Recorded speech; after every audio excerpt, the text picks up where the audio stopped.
Welcome to Sparrow's Realm.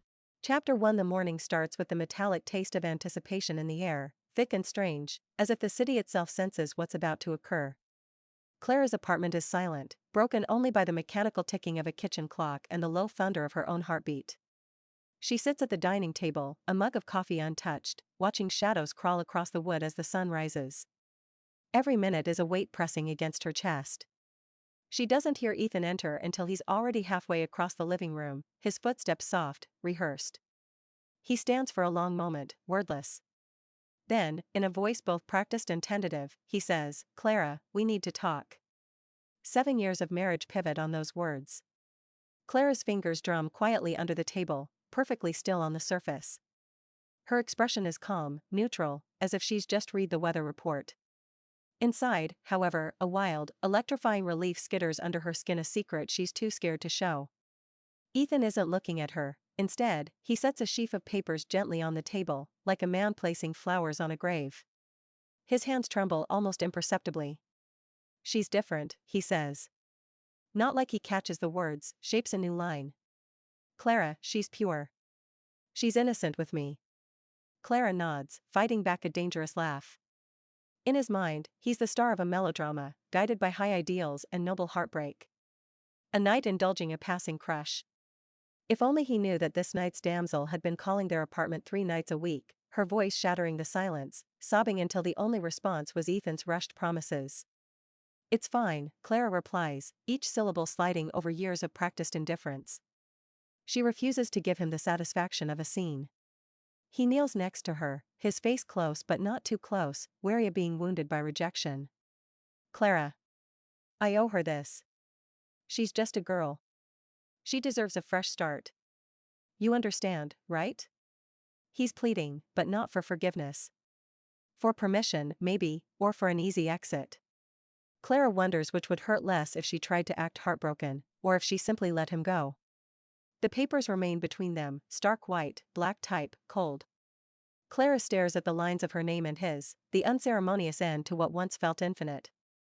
Her hands tremble despite herself. Ethan notices. His eyes are heavy with a complicated mix of relief and guilt. "It's just business, Clara. Settlement, clean break. I think it's for the best." She watches him, remembering the boy who once cried at their wedding, choked up not by fear but by the pure disbelief that he'd been so lucky. Years ago, Ethan had claimed her hand with tears. Now, he takes it away with a signature. He's hopeful, she realizes. He thinks she'll argue, throw a vase, at the very least demand something extravagant in revenge. He needs this performance, needs her devastation, if only to be let off the hook for leaving. Instead, Clara quietly reviews the terms, her mind moving faster than her heart. He's offering cash, an apartment, the bare minimum. He expects gratitude. She feels only a flash of cold clarity. This is the price Ethan believes her worth. The irony is almost poetic. For years, Ethan's been slipping away bit by bit, late nights, strange receipts, the scent of unfamiliar perfume clinging to his shirts. Each time, he'd returned with apologies and explanations, pleading for forgiveness that Clara, more out of habit than conviction, freely gave. The betrayals piled up, first love, then trust, now even her pride. He'd always believed, somewhere deep down, that she'd wait for him, that she'd never leave. Now he's the one asking to go. Clara sets the papers back on the table. "If it's what you want, Ethan. I won't stop you." He nods, relieved. There's awkward gratitude in his eyes mixed with a flicker of pride at his own decency. He's given her what he thinks is fair. But for Clara, fairness is no longer about dividing assets. It's about reclaiming herself, finally, after years lost in his shadow. As Ethan gets up, his phone buzzes, the high-pitched tone of his girlfriend's ringtone slicing through the tension. Ethan glances at the screen, cheeks coloring as Clara's eyes flicker knowingly. He shuffles into the hallway, voice dropping to a hush, promising his new love that everything is nearly settled, that purity and happiness are just a signature away. Clara stands, slowly, feeling unused muscles in her legs protest. She looks at the apartment, traces of their years together etched into the walls and furniture, a scarf draped on a chair, a photograph tucked behind a vase. With every object, she sheds a little more of the past. Tonight, she will sleep alone, and maybe for the first time in years, feel the vastness of her empty bed as a promise, not a punishment. She glances at her own reflection in the window, a woman not defeated, but quietly awakening. As Ethan's voice fades down the hallway, Clara gathers her courage, her spine straightening, her hands steadying. The divorce means freedom, painful, perhaps, but real. For the first time in years, the ache inside her chest stirs into something else, fierce anticipation for the life she now gets to rewrite. Outside, the city is alive, bright and indifferent to her private revolution. Clara steps outside, head held high, ready to sign her name not as Ethan's wife, not as the victim of betrayal, but as the author of her own rebirth. Chapter 2. The coffee shop on 5th Street buzzes with the morning rush, but Clara sits in the corner booth, invisible among the chaos of commuters and college students. She's been coming here for weeks now, not for the mediocre coffee, but for the ritual of watching Ethan's routine unfold like a badly scripted play. At exactly 8:47 a.m., she appears. 20 years old, all delicate bones and wide eyes, moving through the crowd like she's made of porcelain. Her name is Sophie. Clara learned this from overhearing Ethan's phone calls, the ones that stretched deep into the night while Clara pretends to sleep. Sophie orders the same thing every morning: vanilla latte, extra foam, no sugar. She pays with crumpled bills from a designer purse that costs more than most people's rent. Clara studies her over the rim of her own cup, cataloging details with the precision of a detective. Sophie's hair catches the morning light, blonde highlights professionally maintained. Her clothes scream expensive innocence: cream-colored sweaters, delicate jewelry, shoes that have never touched a puddle. Everything about her is soft, untouched, carefully preserved. The irony isn't lost on Clara. At 20, she'd been working 2 jobs to put herself through college, her hands rough from restaurant shifts, her wardrobe assembled from clearance racks. Now, at 32, she possesses the polish that only comes from years of struggle, and Sophie represents everything Clara never had the luxury of being. Clara's phone vibrates. A text from Ethan: running late tonight. Board meeting. The lie tastes bitter even secondhand. There's no board meeting. There's Sophie, with her trembling lower lip and manufactured crises that demand Ethan's immediate attention. Clara has memorized the pattern: the evening calls that start as whispers and escalate to panicked reassurances, Ethan's voice growing thin with exhaustion as he promises to fix whatever imaginary catastrophe has befallen his princess. Through the coffee shop window, Clara watches Sophie receive a call. Even from across the room, she can see the girl's face crumple, tears forming with theatrical precision. Sophie's voice carries over the ambient noise, high, breathy, desperate. You promised, Sophie whimpers into her phone, loud enough for half the cafe to hear. You said you'd leave her. You said I was different. Clara almost laughs. Different. That's Ethan's favorite word for his affairs. The yoga instructor was different, spiritual and flexible. The marketing executive was different, ambitious and modern. Now Sophie is different, pure and innocent, as if innocence were a currency that could purchase absolution. But Clara sees what Ethan cannot, or will not. Sophie's innocence is performance art, carefully curated for maximum effect. The tears come on command, the vulnerability strategic. She's learned to weaponize fragility, to make her neediness feel like devotion. Sophie's sobs escalate, drawing concerned glances from other patrons. I can't do this anymore, she cries. The waiting, the secrets. When are you going to choose me? When are you going to prove that I matter? Clara recognizes the script. She used similar words once, years ago, during Ethan's first affair. The desperation, the bargaining, the willingness to accept crumbs while calling it love. But Sophie has perfected the art that Clara could never master: making weakness look like strength, making demands while appearing helpless. The call ends abruptly. Sophie stares at her phone, then throws it into her purse with surprising violence. For a moment, her mask slips, and Clara catches a glimpse of something harder underneath: calculation, perhaps, or simple ambition. Then the mask snaps back into place, and Sophie is once again the wounded dove, dabbing at her eyes with a tissue. Clara finishes her coffee and stands to leave. As she passes Sophie's table, their eyes meet for the first time. Sophie's gaze is sharp, appraising, before she arranges her features into a picture of wounded innocence. Excuse me, Sophie says, her voice honey-sweet with an undertone of steel. Aren't you Clara? Ethan's mentioned you. The boldness of it takes Clara's breath away. Here, in public, the mistress introducing herself to the wife as if they're meeting at a charity luncheon. Clara pauses, studying the girl's face, searching for cracks in the porcelain. He's mentioned you too, Clara replies evenly. though I suspect his version and the truth don't entirely align. Sophie's smile falters slightly. She'd expected tears, perhaps, or anger. Not this calm assessment, this refusal to play the expected role. I hope you know I never meant for things to happen this way, Sophie continues, her voice gaining confidence. But sometimes love just happens. You can't control who you fall for. Clara nods thoughtfully. No, you can't control it. But you can control what you do about it.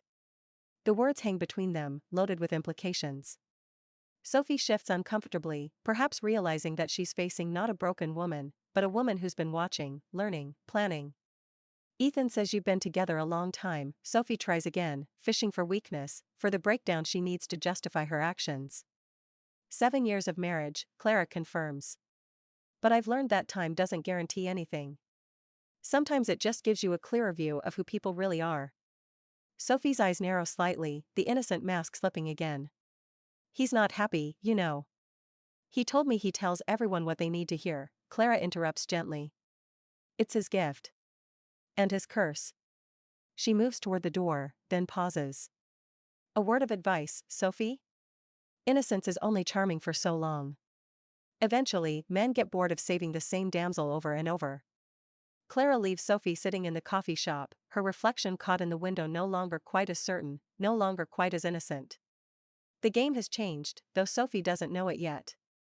Clara is no longer playing the role of the betrayed wife. She's become something far more dangerous, a woman with nothing left to lose. Chapter 3. Rain hammered against the city's glass towers that night, blurring the streetlights into liquid gold. Clara stood outside the bar, umbrella trembling in her hand, her breath misting in the chill. Inside, laughter spilled out low, expensive, careless. She wasn't supposed to be there. Wives don't drink alone in the middle of a weekday. But Clara wasn't sure she was a wife anymore.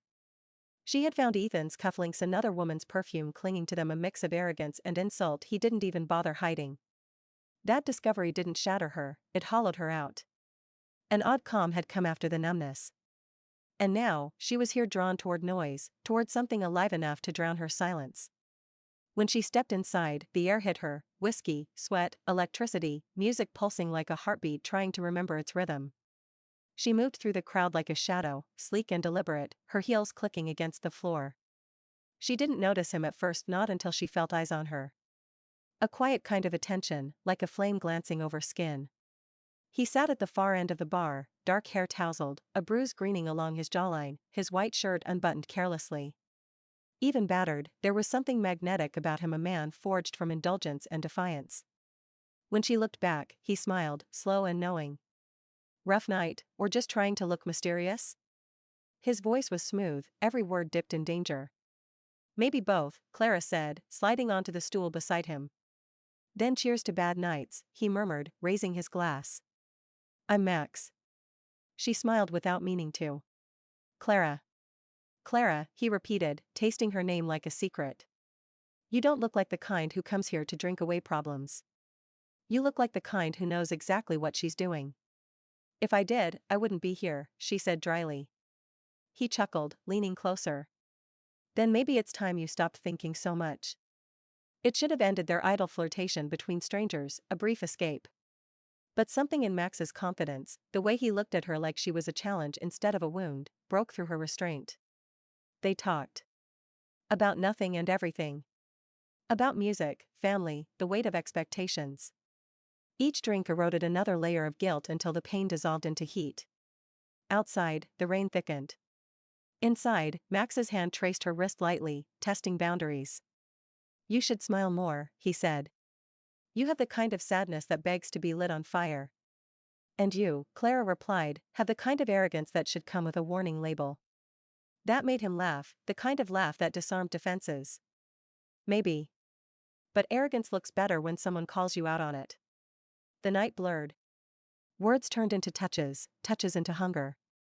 When he kissed her, it wasn't gentle or cautious, it was impatience and want and everything she'd been denied for years. Ethan's apologies, his excuses, his lethargic affection, all of it vanished under the pressure of Max's hands. The next morning, Clara woke in a bed that didn't smell like familiarity or regret, but danger. The sheets were tangled, sunlight spilled through half-open curtains, and Max was already awake, staring at her with the lazy grin of a man who gets what he wants. "You don't strike me as the type who does one-night stands," he said. "I don't," she admitted, wrapping herself in the bedsheet. "Usually." "Then maybe this is your first time doing something for you." His words hit her harder than intended. Ethan had made her feel small for years needed, but only as a convenience. With Max, she felt seen. The guilt was there, yes, lurking like a shadow, but for once, it wasn't stronger than the thrill of her own defiance. When she left that morning, his cologne followed her out like a confession she couldn't wash off. She thought that would be the end, that she'd bury the memory and return to normal life. But Max wasn't one to disappear quietly. The messages began. Playful, teasing, just short of invasive. "Still pretending you don't miss me? Tell your husband someone out there knows what pleasure looks like. Dinner tonight. You owe me that much." Clara ignored him for 3 days. Then, one night, she answered. They met again. And again. Their encounters were dangerous, intoxicating, secret. He was nothing like Ethan, where her husband calculated and contained. Max was instinct and impulse. He challenged her, teased her, and refused to handle her delicately. And she let him. He'd call her Mrs. Too Good for Me, just to make her roll her eyes before kissing her like forgiveness didn't exist. He was chaos, but he made her pulse with life. One night, as they lay tangled in a hotel room that smelled of rain and sin, Max traced his fingers down her back and said, "You keep pretending this is just rebellion, but tell me, what are you rebelling against, Clara? Him? Or yourself?" His question lingered long after he fell asleep. She stared at the ceiling, feeling the ache of truth settle into her bones. Maybe it wasn't rebellion, it was reclamation. Taking back the parts Ethan had eroded with neglect. From the moment she crossed that line, she no longer recognized the woman in the mirror. The one who once waited for Ethan's footsteps now walked her own. The guilt didn't vanish, but it dulled into something fiercer, sharper: determination.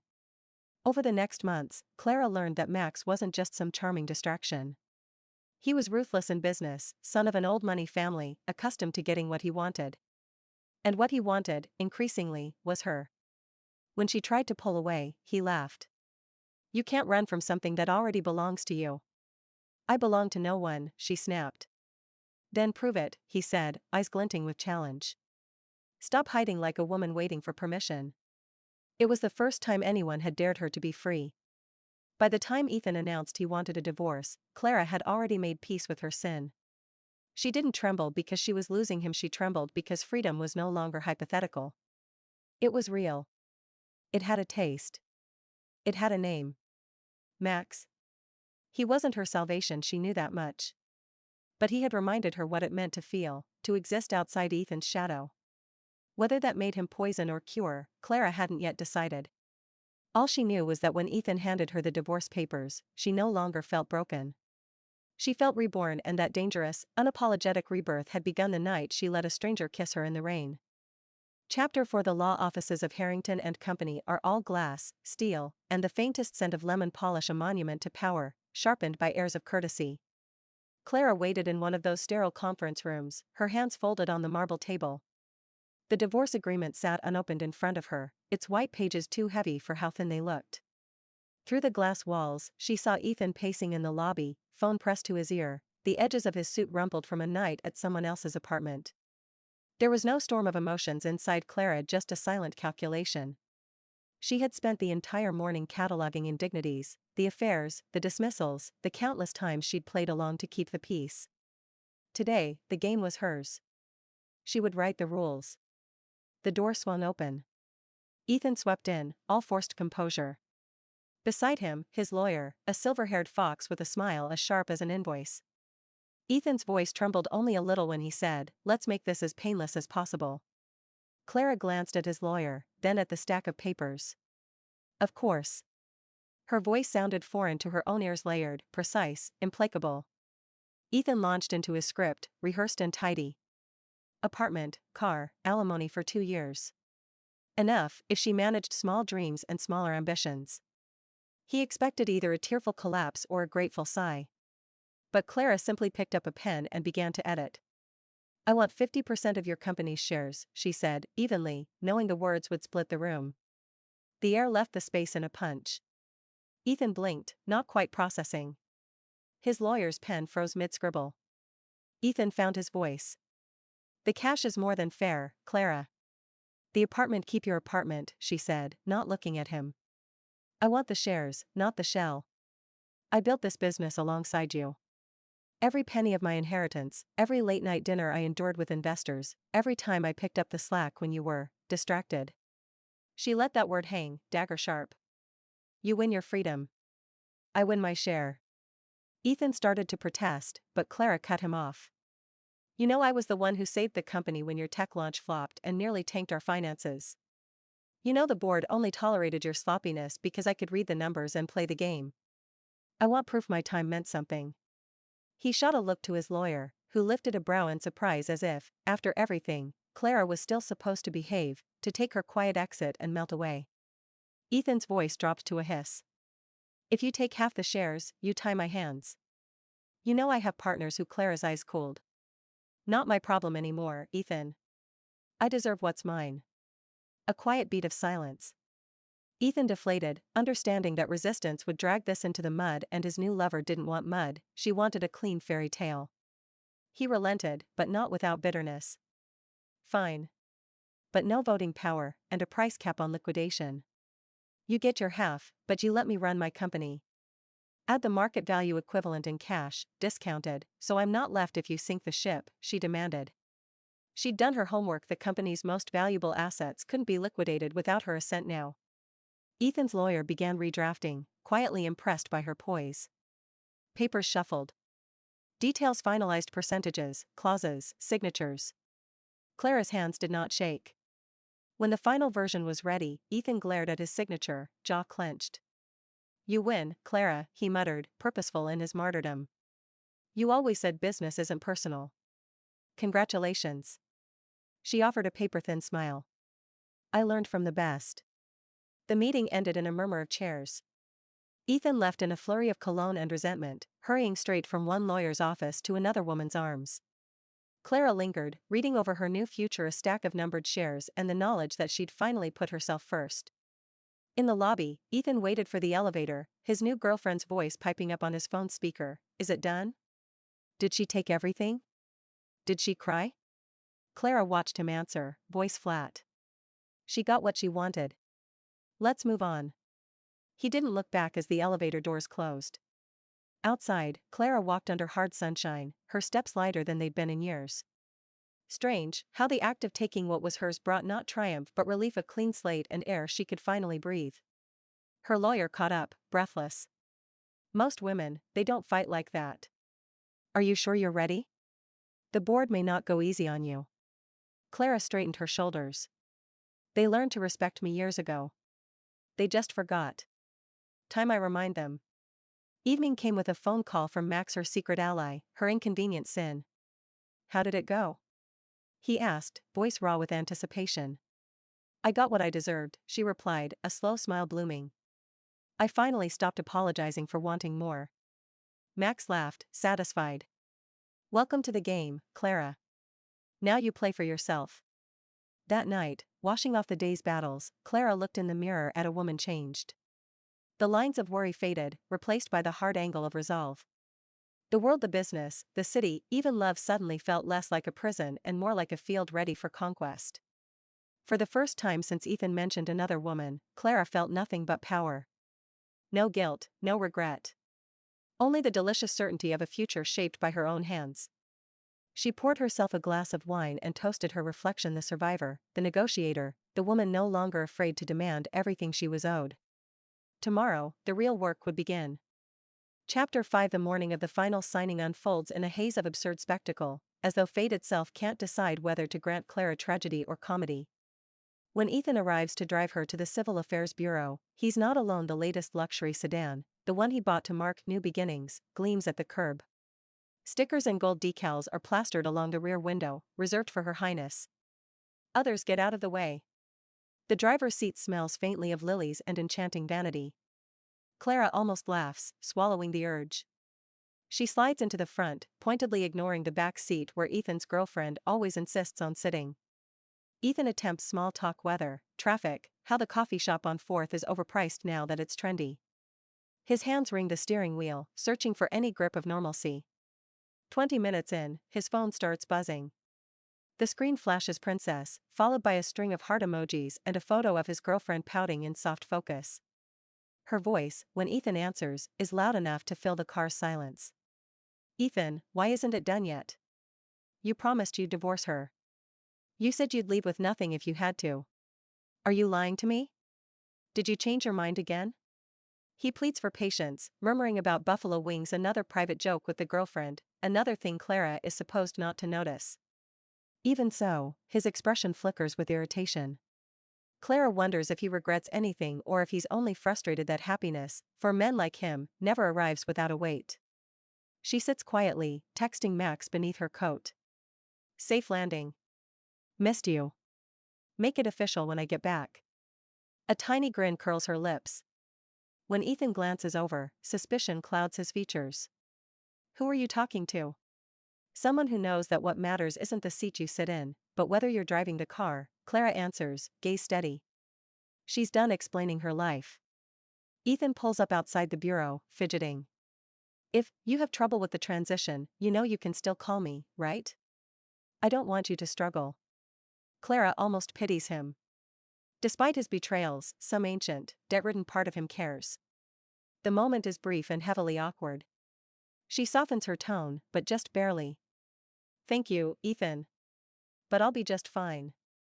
The bureau feels like a parallel universe: sterile, indifferent, blue laminated floors. There are other couples there, some crying, some fighting, some resigned as ghosts. Ethan's girlfriend sends another storm of texts, each increasingly dramatic, begging for photographic evidence, fearful that the divorce will fall through at the last minute. This will be quick, Ethan assures Clara. He's nervous, tapping the divorce papers with a shaky pen. As the clerk stamps the document, Clara feels the air change inside her. A release, no, a floodgate.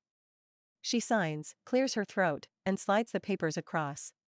Suddenly, all the years collapse into a handful of inked lines: first date, first apartment, first time she forgave him, first betrayal. 7 years erased in less than 7 seconds. I'll see you at Jason's birthday this weekend, Ethan says, risking a smile. Are you bringing someone? Clara shrugs, letting him twitch with uncertainty. Maybe. Or maybe I'll come alone and finally enjoy myself. Either way, I won't be in the back seat. He looks startled, then almost wistful, like the boy who once promised her the world under cheap wedding lights. But time doesn't run in reverse. This is the only truth they have left. Ethan hurries out the door, head down, his phone already pressed to his ear. Clara lingers behind. The clerk hands her the stamped certificate with a noncommittal, bureaucratic sigh. She steps outside, blinking at the sharp blue of the midday sky, streaked with clouds that move as if pulled by possibility.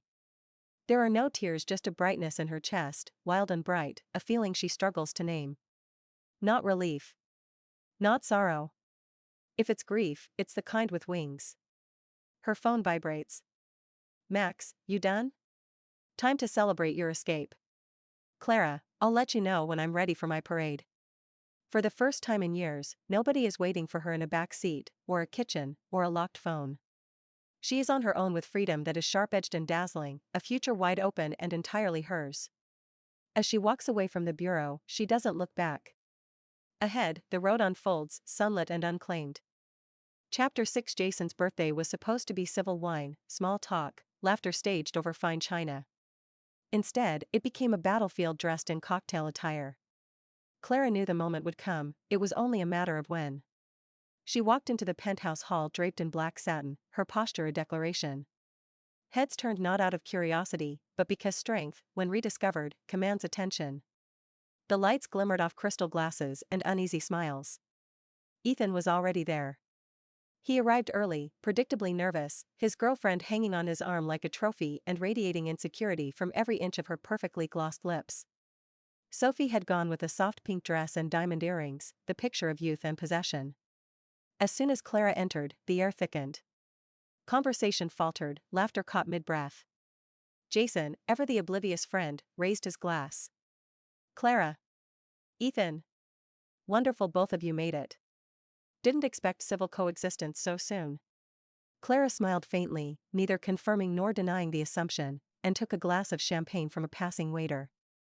The bubbles hissed like old memories popping and fading. Ethan approached in that cautious, gleaming suit of his, while Sophie stood slightly behind, trying to appear unbothered but brimming with self-conscious fire. You look different, Ethan said finally. His eyes lingered longer than they should have. Freedom suits everyone differently, Clara replied. In my case, it looks good. Sophie's smile tightened. Funny, that's exactly what he said to me. Clara turned toward her slowly, amused. Then he's recycling compliments now, too. How sustainable of him. A circle of guests tried to stifle their laughter. Ethan's jaw twitched. Jason tried to change the subject, but the tension had already become the evening's centerpiece. Halfway through dinner, whispers started. Some guests teased Ethan's girlfriend about taking over. Somewhere between the dessert course and the champagne refill, one of the braver executives asked playfully, So, Ethan, when's the wedding banquet? Clara looks ready to pass the title officially. The question landed like a grenade. Sophie laughed too loudly, fiddling with her wine glass. Clara simply took another sip of champagne. Sophie leaned closer across the table. You should stop attending events like this, Clara. It confuses people. Does it? Clara asked. I thought it was Ethan's behavior causing all the confusion. Don't pretend you don't know, Sophie snapped, losing her balance on the edge of grace and rage. He spent so much money on the divorce because you refused to let go. Don't you think he deserves happiness now? Clara studied her carefully, her tone light enough to slice without mercy. He bought his happiness, Sophie. I didn't sell mine. There's a difference. The crowd went silent. Sophie's face flushed, trembling between embarrassment and fury. Ethan tried to interject, but Clara continued, quietly enough that everyone still leaned in. I don't want Ethan back. I wanted justice. And I got it. You have nothing to defend against me, unless you still feel like you're standing in someone else's place. Sophie shot up from her seat, voice sharp. Don't act superior. You think your little deal and fancy shares mean anything? Everyone knows you got lucky. You're just bitter that I won. Won? Clara repeated softly. Is that what you call it, convincing a man to crawl from one cage to another? Her words landed clean and cold. If you're his victory, I'd hate to see what defeat looks like. Laughter rippled through the guests. Sophie's hand shook. A single tear of rage betrayed her composure. Ethan's face hardened not toward Clara, but toward Sophie. That's enough, he said, his voice darker than expected. You're embarrassed, Sophie. Sit down. No, Ethan, she's humiliating, he cut her off. You humiliate yourself. Do you know what dignity looks like? You don't. It's that woman you just called bitter. His tone hit the room like a slap. Maybe start learning what respect feels like before demanding it. Sophie froze, eyes wide. For the first time, even she didn't mistake Ethan's anger for protection. The humiliation hit harder because it came publicly, from the man she'd fought to keep. Clara sat still, watching without gloating. Strange, a year ago, she might have wanted this, to see Ethan crumble under the weight of his choices. Yet now, it only felt hollow. There was no satisfaction in their downfall, just quiet clarity about how far she had risen from it. The evening ended in restrained chaos. Sophie fled first, mascara streaked, leaving behind a silence thick with judgment. Ethan trailed after her, half snarling apologies to Jason for the scene.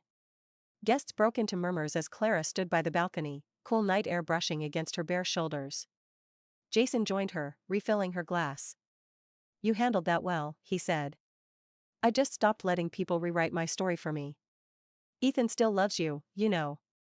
Clara watched the city stretch below glittering towers, a pulse of ambition, a skyline that felt oddly like her own rebirth.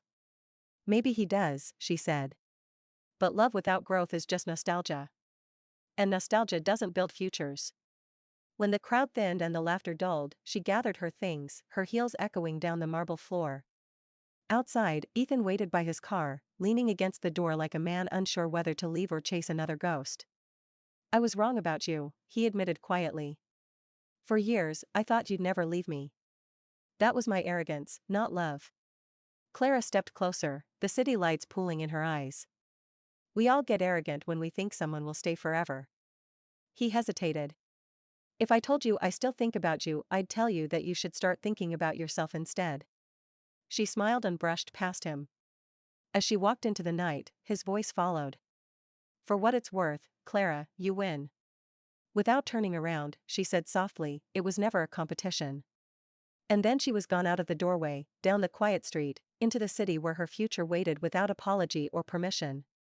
Chapter 7. The city never really sleeps, but at 3 in the morning, the only sounds are distant sirens and the soft hum of neon. Clara sat in her living room, the aftertaste of the party still on her tongue, shoes abandoned by the door. Half the night she replayed the confrontation, its venom and its hollow relief. The other half, she couldn't ignore the quiet ache echoing inside her chest, a feeling that was neither loss nor longing, but the memory of what once dared to be love. The knock on her door was soft, as if whoever stood there feared shattering the fragile calm. Clara hesitated before slipping the chain loose and opening it. Ethan stood outside, hands in pockets, tie long gone, hair rumpled like he'd been wrestling ghosts instead of sleeping. For a few moments, they just looked at each other, a silent inventory of damage and regret. I didn't know where else to go, he confessed finally. His voice betrayed more gratitude than shame. Clara stepped aside, gesturing him in with a resigned exhale. She poured him a glass of water, never whiskey, not anymore, and sat opposite, knees drawn up beneath her. The lamp cast long shadows between them. I shouldn't be here, Ethan said, but I couldn't sleep. Or maybe I didn't want to. The words felt heavy, but not unfamiliar. Clara knew this version of him, the boy who used to find safety in her arms, before time and temptation warped that comfort into habit. What do you want, Ethan? Her voice wasn't unkind, but it had lost the softness she once reserved for him. He sipped the water, eyes on the tabletop. I want to start over. With you. The world seemed to contract to a pinprick of silence. For a moment, Clara almost imagined it erasing betrayal with a sweep of forgiveness, returning to mornings thick with routine and comfort. But the fantasy collapsed instantly. She remembered all the cracks, the way he stopped listening, the instinct to flatter other women when he was bored, the apathy that followed every apology. I can't do that, she said gently. You don't really love me, Ethan. You love what you lost. There's a difference. He looked wounded, but also desperate. I do love you, Clara. I was stupid, no, I was selfish, and you deserved more. I see that now. I screwed up everything, my marriage, my business, even Sophie. He massaged his brow, a lost man wrestling his fate. But with you, it wasn't just habit. With you, I was alive. She wanted to believe him. Once, those words would have melted her resolve, summoned forgiveness like rain after drought. But now, she hesitated. You think you're ready for regret, Ethan, she whispered. But regret isn't the same as change. He shook his head, face tormented. I'll wait. I'll give you years, if I have to. My family, they might not understand, but I'd fight for you this time. He reached for her hand, but she slid it away, just enough to keep the memories at arm's length. We can't go back, Clara insisted. We've burned that bridge. He leaned closer, voice carved raw. Then let's build another. For a second, she saw the sincerity sparkling through his exhaustion. But underlying it was the old Ethan, the one who believed an earnest speech could glue together hearts with cracks too wide to mend. Clara shook her head, her tone clear. I don't want to live as someone's trophy or consolation prize. I'm not rewriting myself to fit your redemption arc. You broke us, Ethan. I grew stronger from that. But strength doesn't mean returning to the person who taught you pain. He looked at her, searching for a crack in her resolve. But Clara only saw her new self reflected, older, smarter, harder to fool, and determined never to forget the years she spent waiting for him to change. I loved you, she conceded gently. Maybe some part of me still does. But I love myself more now. She stood, motioning toward the door, a quiet, final act of kindness. You can come back when you learn to love yourself too. Ethan hesitated, his whole body aching with what-ifs. Finally, he rose. At the door, he paused, his voice barely more than a whisper. You're the only thing I've ever wanted to fight for. I won't give up. Clara smiled, soft, but resolute. Then fight for yourself, Ethan. That's how you honor me. Not by begging for yesterday. He left without another word, his footsteps receding into the city's hungry silence. It was after he was gone that Clara let herself feel everything: grief, relief, a trembling hope mingling with darkness. She poured herself tea, breathing in its steam reassurance in a cup. The woman she was, the woman she became finally, they were the same. Whole, unbroken, unwilling to exchange her sovereignty for comfort. When the sun rose, Clara was already drafting her new life, one that required neither Ethan's approval nor anyone else's forgiveness. Chapter 8. The glass towers of downtown gleamed like cathedral spires as Clara stepped into the executive elevator, her reflection multiplied in its polished walls. The company's headquarters, a monument to ambition wrapped in steel, and ambition had always intimidated her before.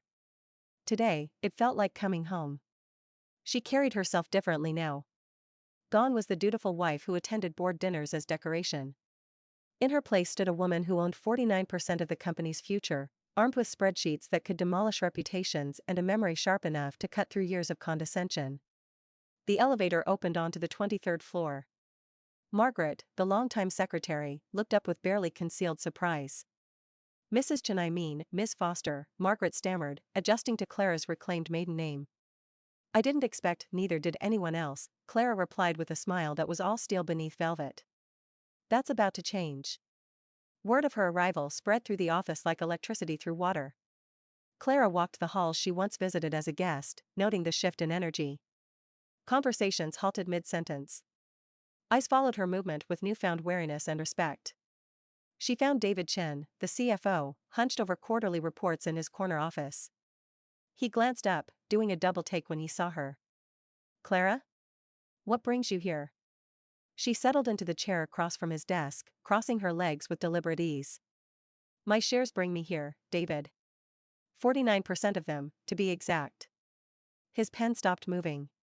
"I heard about the divorce settlement, but I didn't realize that I'd actually show up." Clara opened her briefcase, withdrawing a folder thick with documents. "I built this company alongside Ethan. Every investor dinner, every crisis meeting, every late night when the books didn't balance, I was there. The only difference is now I'm being paid for it." David leaned back, recalibrating. Clara had always been sharper than Ethan, if he was honest, but she'd played the supporting role so convincingly that even he'd forgotten her capabilities. "What's your play here?" he asked carefully. Clara opened the folder, revealing detailed analyses of the company's performance over the past 2 years. Charts and graphs painted a picture of steady decline, missed opportunities, poor leadership decisions, resources wasted on Ethan's pet projects. "My play is simple," she said. "I'm calling a board meeting for tomorrow. We need to discuss the company's direction." "Ethan won't like that." Clara's smile sharpened. "Ethan hasn't been to the office in 3 weeks. The Hong Kong deal is stalling because he missed 2 crucial calls. The Morrison contract expired because no one followed up. His girlfriend calls the office line looking for him every afternoon." She paused, letting the implications settle. "The board won't like that." The next day, the boardroom filled with an unusual tension. Clara took her seat at the mahogany table, not in the corner where wives belonged, but in the chair marked with her name and shareholding percentage. The other members filed in: lawyers, investors, men who'd built fortunes on knowing which way the wind blew. Ethan arrived last, disheveled and defensive. His eyes found Clara immediately, surprise giving way to something darker. "What's this about?" he demanded. Clara stood, commanding the room with a presence she'd never allowed herself before. "This is about accountability. Performance. The future of a company that's been drifting without leadership." She clicked open her laptop, projecting her analysis onto the wall screen. Numbers don't lie: profit margins, client retention, competitor gains. Each slide was a small indictment. 6 months ago, we were positioned to expand into the Southeast Asian market, Clara continued. The opportunity is still there, but it requires focus. Commitment. Someone who shows up. Board member Williams cleared his throat. "Ethan's had some personal challenges recently." "Personal challenges don't pay shareholder dividends," Clara replied smoothly. "I'm not here to discuss Ethan's private life. I'm here to discuss his professional performance." The room fell silent. Clara could feel the shift not just in perception, but in power itself. These men had dismissed her for years as Ethan's pleasant accessory. Now they were calculating her value, measuring her threat level. "What are you proposing?" asked Harrison, the board's eldest member. "I'm proposing we restructure leadership responsibilities. I'll take over business development and client relations. David can maintain financial oversight. Ethan can focus on whatever requires his immediate attention." It was a surgical strike, not removing Ethan entirely, but neutering his influence while positioning herself as the company's new engine. Ethan finally found his voice.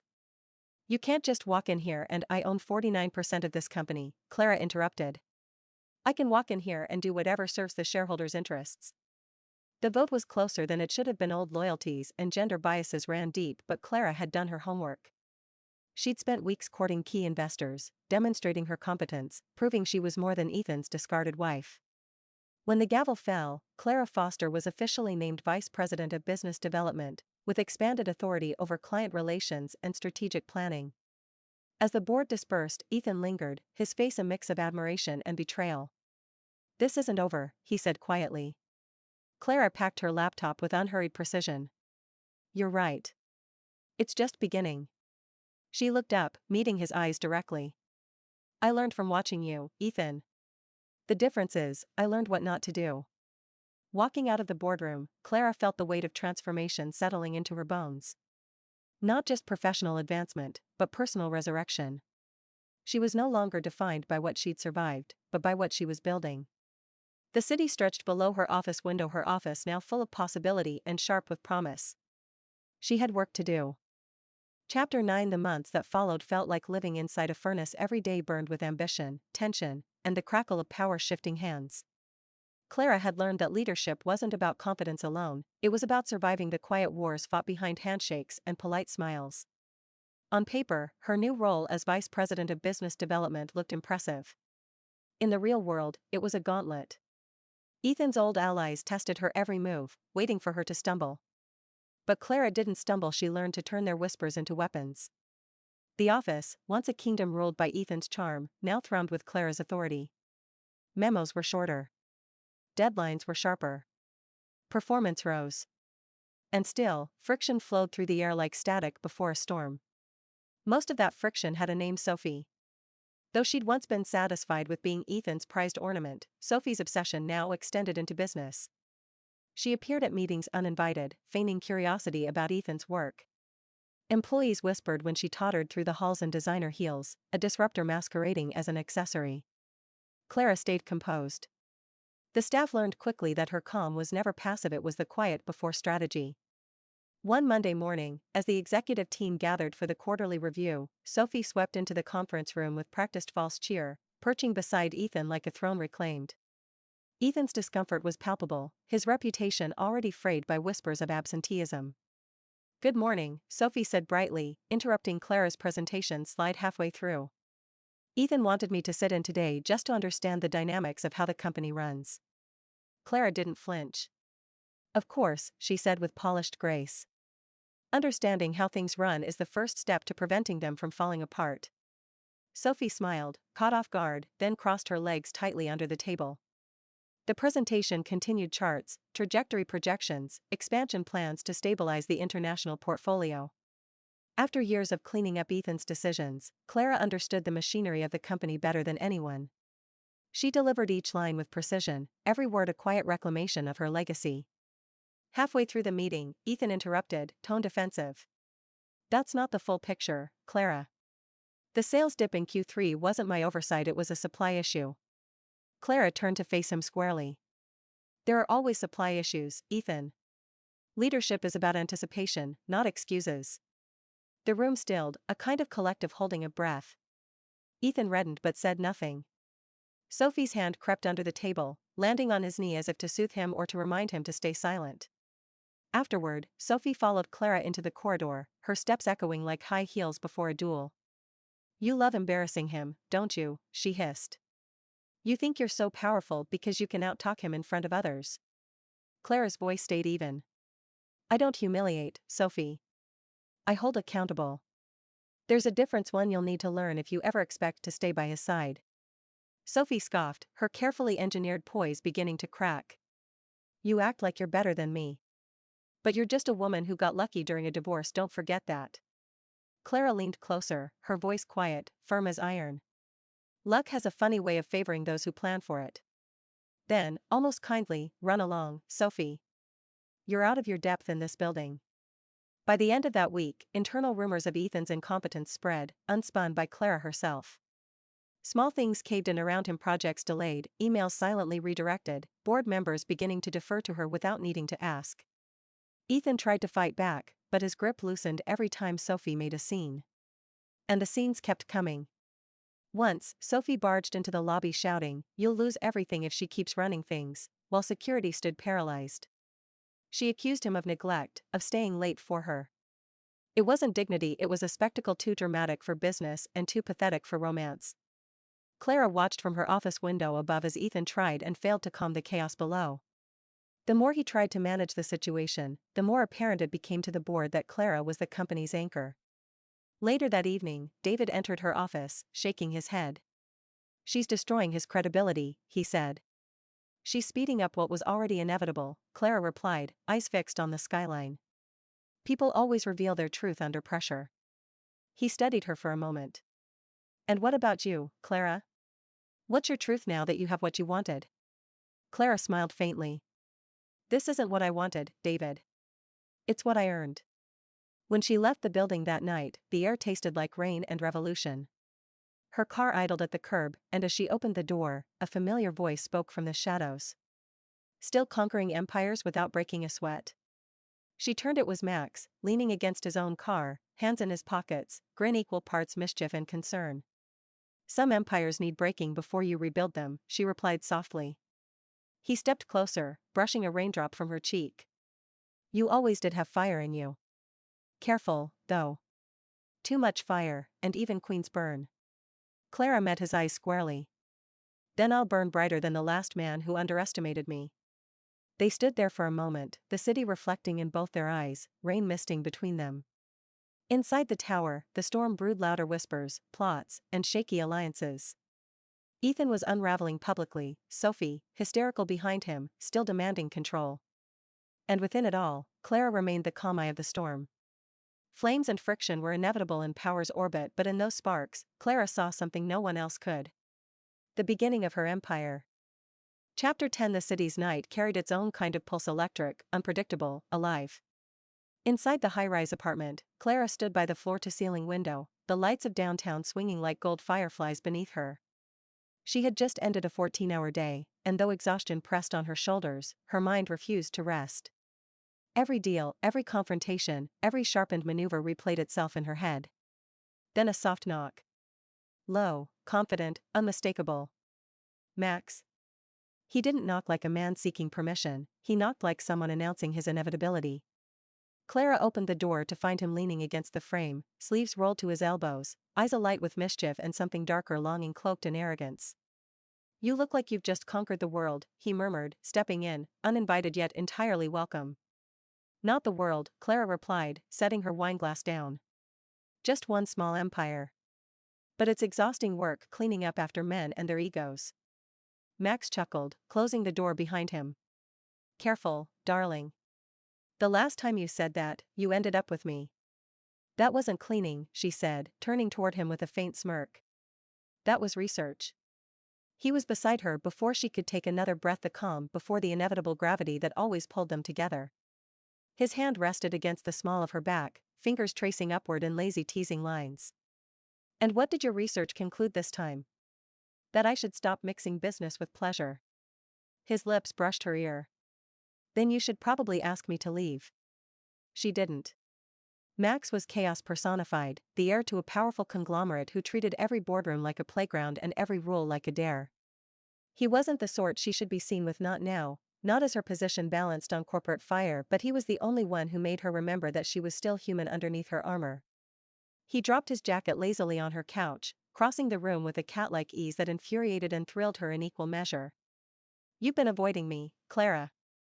"I've been rebuilding my life," she said, voice even. "You mean building walls and calling it focus," he countered, stepping closer until the air between them buzzed. "You can handle pressure all day, but you still tremble for something real at night." She exhaled slowly, refusing to step back even when her pulse betrayed her. "You mistake control for repression." No, his voice dropped to a whisper. I mistake denial for strength. It was the same dangerous magnetism that had started everything a year ago, his ruthlessness disguised as affection, her self-discipline bending into curiosity. He kissed her like he owned the right to question every wall she built, and she answered like someone daring the fire to burn hotter. Afterward, the silence was deep, fragile. Clara lay tangled in half light and half guilt, Max tracing patterns across her shoulder. You still think this can last? She asked quietly, not quite looking at him. He smiled lazily. I think I've stopped thinking and started wanting. That's your problem, she said. You want everything like it's a game. He propped himself up on an elbow, studying her with a seriousness that cut through his usual charm. You think I don't mean it when I say I want you? Clara, you've become my warning label. Every time I try to chase something else, I think of you, calm, dangerous, and impossible to forget. She turned to meet his gaze. There it was again, that mix of sincerity and arrogance she couldn't decide whether to kiss or destroy. You don't want me, she whispered. You want to win me. There's a difference. Max laughed softly, pulling her closer. You think too much for someone who's supposed to be resting. Someone has to, she said, but her tone softened. He had seen her at her most controlled and her most undone, and somehow never asked her to choose between them. An hour passed, then another. When he finally rose to leave, he paused at the door, buttoning his shirt, watching her recline against the soft glow of city light. Clara, he said after a long pause, when are you going to stop pretending you don't need me? Her answer came quiet, deliberate. When you stop needing me to prove you're worth something. He froze, something raw flickering across his face. Then, with a half-smile that didn't reach his eyes, he nodded. You win this round. As the door clicked shut, Clara leaned her head back, listening to the silence he left behind. For all his passion, for all the intensity he brought into her life, she realized something unshakable: she didn't crave the chase anymore. She craved peace. She walked to the window, the city stretching below her like a kingdom of glass. Her reflection merged with the skyline, the queen without a crown, the woman who'd traded heartbreak for empire, danger for direction. Max would return. He always did. But she knew now that their fire could never be her foundation. It was a storm, beautiful but temporary. Love, she thought, wasn't about surrender. It was about sovereignty. And as the night deepened and her phone buzzed again with company alerts and unread messages, Clara smiled faintly. She wasn't bound by passion anymore. She was bound by purpose. Chapter 11. The conference room hummed with tension, the kind of low, collective silence that prefaces a clash. Clara stood at the head of the table, surrounded by the city's elite investors, her presentation glowing like molten proof behind her. She had built this meeting herself, structured, timed, precise, and every minute mattered. Ethan sat at the far end, expression unreadable. Once, he would have dominated this room, soaked in the applause, charmed every suit until they bent to his will. Now, he looked like a ghost of the man who used to fill spaces effortlessly. Clara didn't gloat, she simply reminded herself that she had earned her right to stand here. Gentlemen, she began, voice clear. We have achieved a 15% increase in quarterly revenue, despite last year's collapse in investor confidence. Our international branch relaunch surpassed expectations. The market isn't forgiving, but it is watching. And right now, it's watching us. Slides advanced, charts flickered, and murmurs of approval rippled down the table. The same men who once overlooked her now nodded like attentive students. Yet beneath their polite interest, Clara sensed another current, one she had encountered her entire career. Skepticism.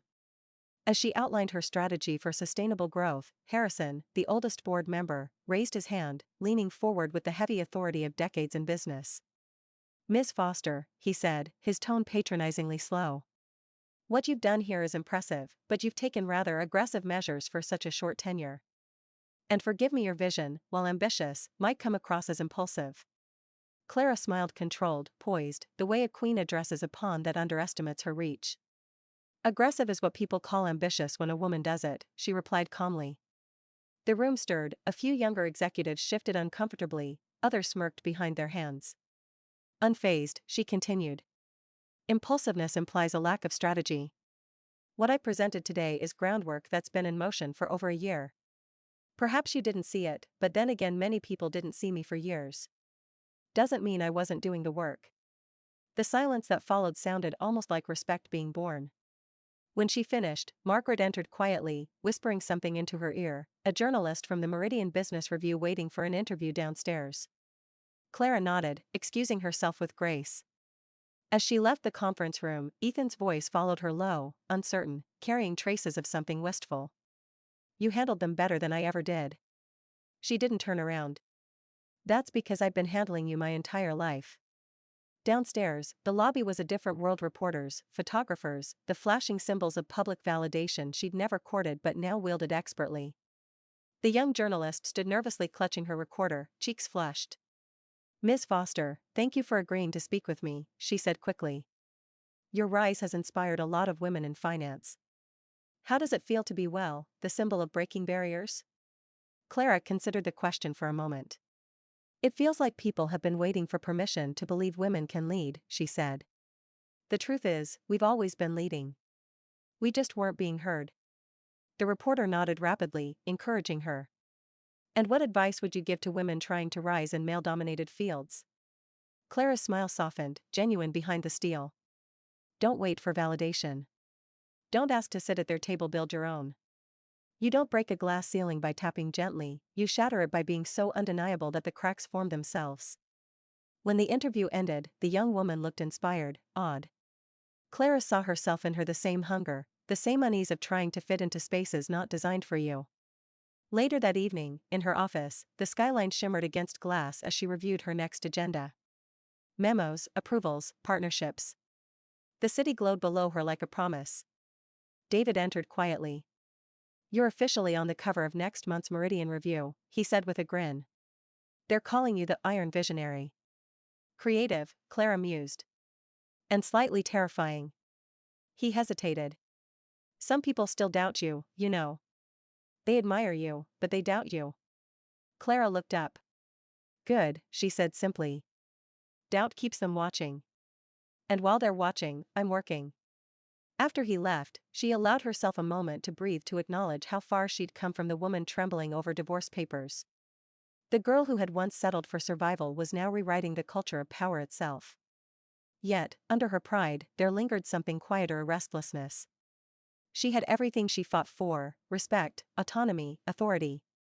But sometimes, late at night, the quiet of her penthouse felt too vast, her bed too cold. Leadership, she realized, was another kind of solitude, a higher rung of loneliness wrapped in glass and applause. Still, when she looked out at the city glittering like spilled gold beneath her, Clara felt no regret. She hadn't come this far to crave comfort. The cracks in her old life had become constellations guiding her forward. She didn't just break the ceiling, she was building the sky above it. Chapter 12. The morning came with a strange hush, the kind that settles right before endings or beginnings. Clara stood by her office window, papers spread across her desk, the city shimmering with its endless hum below. The world outside looked almost conquered, yet something inside her felt open, unfinished. She'd rebuilt everything: herself, her career, her sense of worth. The company now thrived under her direction, shareholders finally speaking her name with respect instead of polite dismissal. Former rivals sought her partnership. Old friends reappeared in awe. She had what everyone envied: success carved out of betrayal, strength forged from ruin. And yet, peace wasn't the absence of noise. It was learning to find melody even within distractions. A soft knock pulled her back to the present. Margaret opened the door slightly. Miss Foster, Mr. Chen is here. For a long moment, Clara said nothing. Then, with a calm breath, send him in. Ethan entered carefully, like a man entering sacred ground. His suit was neat, but his eyes betrayed sleeplessness, perhaps remorse, perhaps exhaustion. The charm that once carried him through every boardroom now looked faintly worn. I didn't come here to argue, he began, holding up his hands in surrender. Good, Clara said, turning to face him. Because I don't argue anymore. I make decisions. That drew an almost smile from him, sad, rueful. You always did. I was just too stupid to see it. He walked toward the massive window, staring out at the city. The board met with me yesterday. They told me, well, you already know. They want you as CEO. They're voting next week. Clara crossed her arms, silent. She'd expected this news, but hearing it from him carried a bitter irony. Ethan continued, his voice heavy. They want you to lead what I built. But truth is, you already do. I watched you take something falling apart and make it whole again. I can't even hate you for it. He turned to face her, sincerity softening his expression. I'm proud of you, Clara. And if that sounds patronizing, then I deserve to be misunderstood. Clara studied him, seeing not her betrayer now, but a man stripped of illusion. Ethan had lost his company, his reputation, his certainty. But maybe in losing, he'd found something she couldn't give him, understanding of his own limits. I didn't set out to replace you, she said quietly. I just refused to vanish. I know. He sighed. That's the thing about you never destroy to win. You build. Even when you're bleeding. For the first time in years, their silence wasn't bitter. It was full of something almost nostalgic, like remembering a language both had forgotten how to speak. Ethan straightened, sliding a folder across her desk. Sign this. It's the transfer of remaining executive shares. You'll have majority control. No tricks, no fine print. Just finality. Clara's gaze lingered on the folder, then lifted to meet his. You don't owe me this. He smiled faintly. Maybe I don't. But it feels right. You made something I couldn't. Responsibility mean something. As he left, his figure reflected briefly on the glass beside hers, two silhouettes, once intertwined, now parallel lines fading in opposite directions. Later that week, during the official announcement, the company's atrium erupted in applause. Journalists filled the floor. Clara, dressed in tailored charcoal gray, took the podium. Cameras flashed like meteors. She began not with triumph, but gratitude. This company began as a vision shared between two people, she said, her voice steady. And though that vision changed, its heart remained, resilience. We fall, we rebuild, we rise stronger. That's what defines us. Her speech carried across the floor like a tide, each word precise, sincere, alive. There were no grand flourishes, just truth wrapped in quiet fire. By the time she stepped down, even the skeptics knew they were witnessing history in motion. That night, in the stillness of her apartment, Clara finally allowed herself to stop. The city lights blinked below, tireless and eternal. Her phone buzzed on the table. Max, so, Madam CEO, still planning to conquer continents before sunrise? Not tonight, she replied. For once, I'd like to rest and feel human. You've earned it, came his answer. But don't forget the world looks different when you own it. She smiled faintly, setting the phone aside. Max remained a presence in her life, a spark she neither extinguished nor surrendered to. Their bond wasn't love or dependence. It was recognition. He admired her for the fire that frightened others. And she admired him for reminding her that passion didn't have to mean loss. Clara turned toward the window, raising her glass of wine to her own reflection. To breaking. To rebuilding. To becoming. She'd walked through betrayal, survived humiliation, broken barriers that once seemed impenetrable. And now, standing at the height of it all, she realized redemption wasn't about proving others wrong, it was about owning every version of yourself along the way. Outside, the city pulsed with light, as if bowing to its new queen. Clara smiled. This was no ending. It was her dawn. If you enjoyed the journey, don't forget to like, subscribe, and ring the bell for more tales from Sparrow's Realm. Until next time, keep listening, and let your imagination soar.